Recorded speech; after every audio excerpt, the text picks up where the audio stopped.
हाफिज़ साहब, यहीं से अगर हम देखें तो टेस्ट के बाद ट्राई नेशन सीरीज़ और उसके बाद फिर अगर हम बात करते हैं तो हमारा एक बहुत बड़ा टूर्नामेंट जिसको हम होस्ट करने जा रहे हैं वो आईसीसी चैंपियंस ट्रॉफी है। और चैंपियंस ट्रॉफी के लिए अभी सिर्फ इंग्लैंड ने अपना स्क्वाड अनाउंस किया है। England is always comes first. Mostly ऐसा होता है कि वो प्रिपेयर्ड होते हैं और वो अपना स्क्वाड अनाउंस कर देते हैं। इंग्लैंड के स्क्वाड को देखते हुए क्या महसूस कर रहे हैं आप? कितनी स्ट्रॉन्ग टीम्स जो हैं वो, मतलब चैंपियंस हैं जितनी भी टीम्स हैं, लेकिन कितना स्ट्रॉन्ग होकर वो अपना स्क्वाड जो है वो मेंटेन करेंगे? देखिए, बात यह है कि जब आप चैंपियनशिप के लिए जाते हैं तो आप अपने बेस्ट अवेलेबल प्लेयर्स की तरफ जाते हैं। सम टाइम अनलकी हो जाते हैं कि ऐन मौके पर आपको कोई अहम खिलाड़ी अनफिट हो जाता है। हाँ। सम टाइम ऐसा होता है कि कोई एक बहुत शानदार फॉर्म कैरी कर रहा है और उसको मौका मिल जाता है। लेकिन ये 8 बेहतरीन टीमें हैं दुनिया की जो कि बिल्कुल। खेलेंगी, और 3 मैचेस इब्तिदाई तौर पर मुत्तहिदा अरब अमारात में खेले जाएंगे। वहाँ की कंडीशंस, लोग बहुत ये भी बात करते हैं कि शायद यूएई की और पाकिस्तान की कंडीशंस एक जैसी हैं, नहीं है। पाकिस्तान की और यूएई के पिचेस में बड़ा फ़र्क है। वो यानी दुबई और ये जो कहा जाता है कि ऑलमोस्ट ज़्यादा सेम है, इसमें फ़र्क है?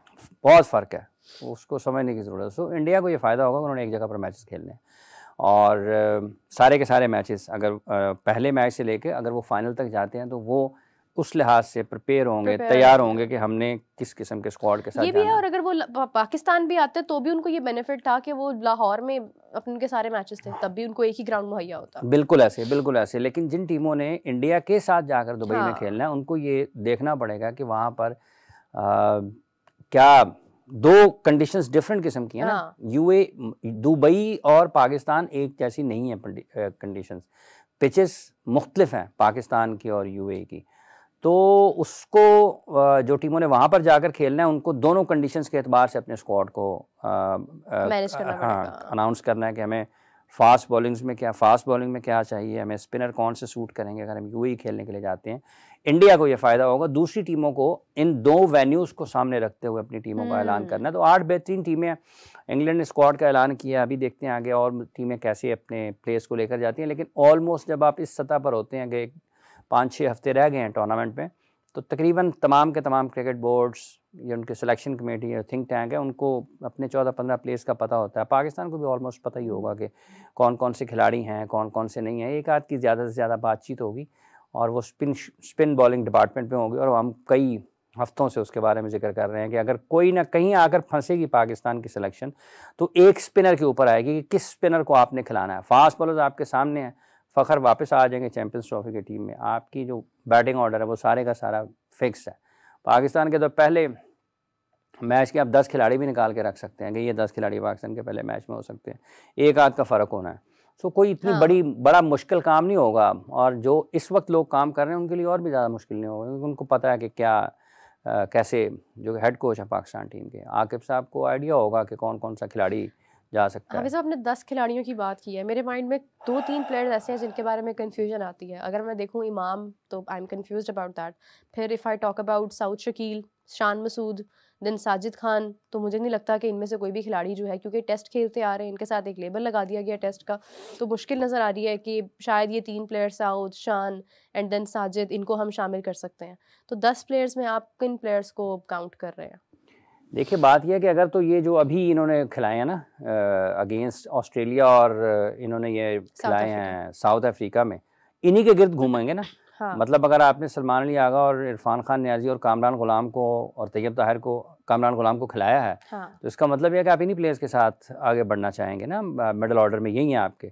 और जहाँ तक ताल्लुक ओपन का है, तो वो फ़खर जमान अगर आ जाते हैं तो फ़खर जमान आपके साइम साइम के अयूब साथ। के साथ ओपन करेंगे।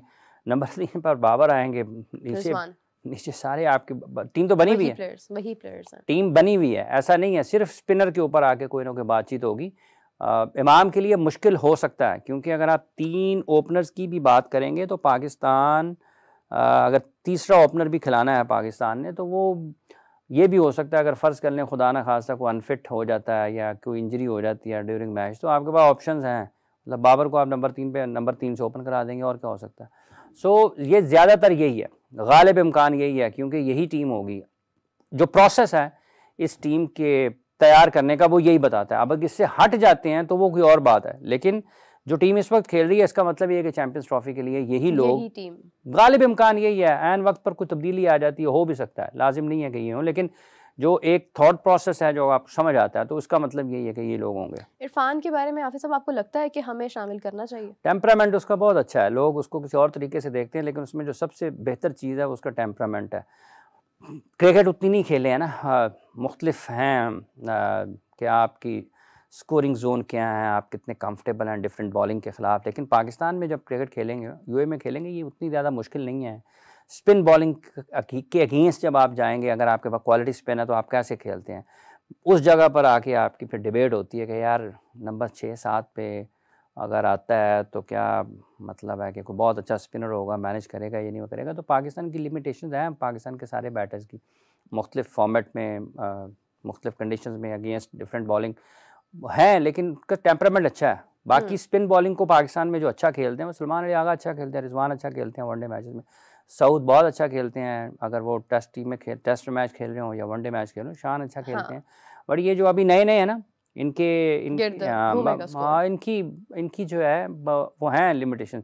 अगेंस्ट स्पिन बॉलिंग आप कितना अच्छा खेलते हैं, जब आप टॉप क्लास स्पिनर्स के खिलाफ खेलेंगे लग पता जाएगा कि ball off the hand pick करता है कोई या नहीं करता। इमाम के ऊपर बात हो रही है ना, लेकिन जब फ़खर आ जाते हैं, अभी आप देखें कि यूनुस खान ने भी, पाकिस्तान के साबिक कप्तान हैं, 2009 का वर्ल्ड कप जीते हुए हैं, तो फ़खर और साइम का ओपनिंग पेयर है, लोग उनको देखना चाहेंगे और अल्लाह करे कि ये पाकिस्तान के लिए परफॉर्म करें। जब ये दोनों इकट्ठा खेलते हैं तो यकीनी तौर पर उससे पाकिस्तान को फ़ायदा होगा। नंबर 3 पर बाबर आ जाएंगे, 4 पर रिजवान आ जाएंगे, 5 पर आपके सलमान तैयब ताहिर आ जाते हैं, सलमान अली आगा आ जाते हैं। तो ये वो टीम है जो नज़र आ रही है, जो आगे खेल सकती है। तो साइम और फ़खर दोनों मैच विनर हैं। दोनों अगर 20-20, 25-25 ओवर्स खेलते हैं, आप स्कोर ऑन बोर्ड कर रहे हैं या आप चेस कर रहे हैं, दोनों सूरतों में मैच आपका वो बना देंगे। तो इन दोनों का टीम में होना और फिर परफॉर्म करना, टाइम खेल जाना कुछ, वो पाकिस्तान के लिए उसका फ़ायदा होगा। बिल्कुल सही है हाफिज साहब। अभी अगर हम बात करते हैं साउथ अफ्रीका टेस्ट की, शाहीन को रेस्ट करवाया गया है और मोहम्मद अब्बास को शामिल किया गया है। शाहीन वैसे तो फिट है, मतलब कोई ऐसी चीज़ सामने नहीं आई है, लेकिन आपको लगता है कि मोहम्मद अब्बास की जगह पर शाहीन को जो है वो रेस्ट करवाया गया ताकि मोहम्मद अब्बास को शामिल किया जाए, जबकि दोनों की जो बॉलिंग का अंदाज़ है उसकी आप इवन अगर ये देख लें कि शाहीन हमारे साथ मुसलसल चल रहा है, मोहम्मद अब्बास तो 3 साल के बाद आ रहा है, तो क्यों ये तब्दीली की गई है? ये अगर तो उसका वर्कलोड मैनेज किया गया तो फिर उनको कहीं लीग नहीं खेलने के लिए जाना चाहिए, क्योंकि वगरना उनको जब ये पिचेस थी जहाँ पर वो पाकिस्तान के लिए ज़्यादा अच्छा खेल सकते थे ना, लेकिन एनओसी दिया गया उनको। तो अगर उनको टेस्ट मैच खेल लेते, अगर आपने उनको रेस्ट देना था कि उनकी बॉडी को रेस्ट आए, तो फिर इसका मतलब है कि वो रेस्ट कर लेना, बजाय इसके कि फिर वो जाकर वहाँ पर खेलें। अगर उनकी कारकर्दगी का ताल्लुक है तो ये तो कंडीशंस ऐसी थी कि जाके फास्ट बॉलर्स ज़्यादा अच्छे पेस के साथ उन्होंने बॉलिंग की भी है। आप देखें कि ऑस्ट्रेलिया से लेकर अब तक उन्होंने अच्छी गेंदबाजी की है। तो वर्कलोड मैनेज अगर किया है पाकिस्तान क्रिकेट बोर्ड ने उनका, तो फिर उनको आराम देना चाहिए, उनकी फ़िटनेस के ऊपर काम कर लें। जो आपके पास वक्त मौजूद है, आपको लगता है कि उनके साथ फ़िज़िकली काम होना क्या ज़रूरत है फ़िटनेस के मामले में, आप वो कर सकते हैं। लेकिन अगर वो लीग खेलने के लिए चले जाते हैं तो फिर वो तो दबाव तो रहेगा, लेकिन ये ठीक है, ये लीग वीग का इतना ज़्यादा मेंटली इतना ज़्यादा नहीं थकाती हैं बंदे को। क्रिकेटर उसको पता है यार 2-4 मैचेस खेलने हैं, क्या फ़र्क पड़ता है। लेकिन अगर ये पॉलिसी है कि वो नेशनल टीम के लिए अवेलेबल नहीं है इस वजह से कि वर्कलोड मैनेजमेंट के फॉर्मूले के तहत, तो फिर उनको आराम करना चाहिए, ज़्यादा बेहतर है। आपको नज़र यही आता है, समझ यही आती है, लेकिन अगर इसके अलावा भी कोई काम होता है तो फिर सोचना पड़ेगा कि फिर क्या बेहतर नहीं था कि वो टेस्ट मैच खेल लेते। बिल्कुल सही बात है। और खुदा न खास्ता मतलब खिलाड़ी का एक स्पेशली जो फास्ट बॉलर्स होते हैं, इनकी फिटनेस बहुत इंपॉर्टेंट होती है। क्या कोई जानता है कि लीग खेलते हुए खुदा न खास्ता कोई ऊंच नीच हो जाए तो बाद में आपके लिए वहाँ प्रॉब्लम हो जाए। लेकिन एज यू सेड कि ठीक है, मतलब वर्कलोड अगर मैनेज करना था तो फिर लीग ना खेलते, लेकिन